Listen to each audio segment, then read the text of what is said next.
in this video I want to show you how to allow camera to scan QR codes in XIAOMI Redmi Note 10.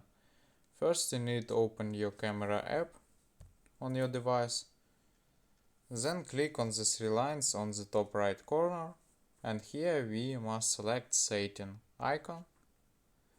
And here we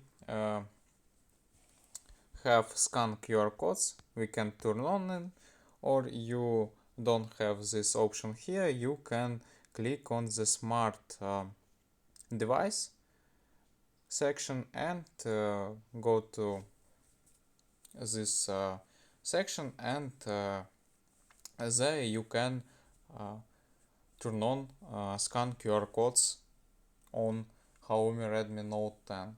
And this all for today. Goodbye.